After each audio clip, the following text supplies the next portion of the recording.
आमतौर पर कैश बरामद होने के मामले जांच के लिए पुलिस या सीबीआई को दिए जाते हैं, क्योंकि इन्हीं एजेंसीज के पास ऐसे मामलों की जांच करने की एक्सपर्टीज होती है।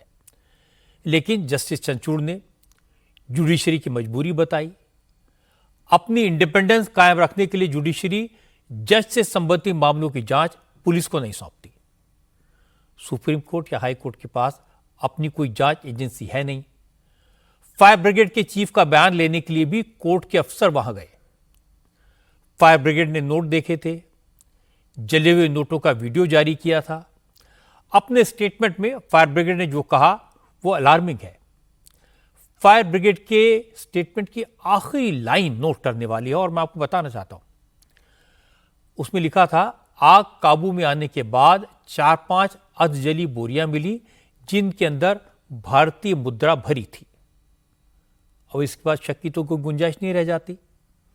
लेकिन ये अधजली भारतीय मुद्रा कहां गायब हो गई?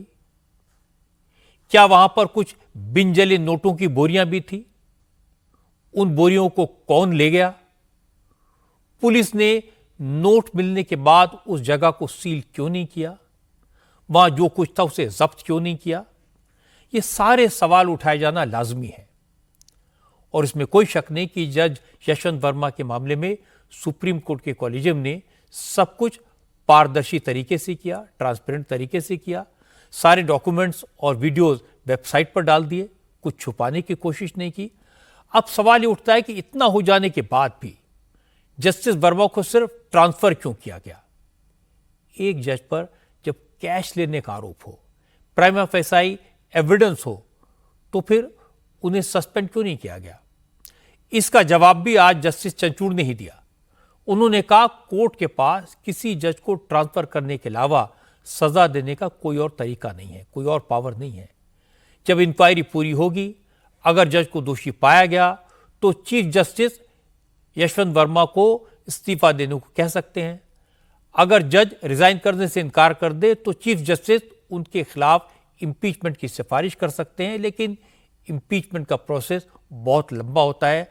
आज तक किसी जज को इंपीच नहीं किया गया। इन सारी बातों का मतलब है कि जुडिशरी में ऐसे केसेस से डील करने के तरीके में बदलाव की जरूरत है।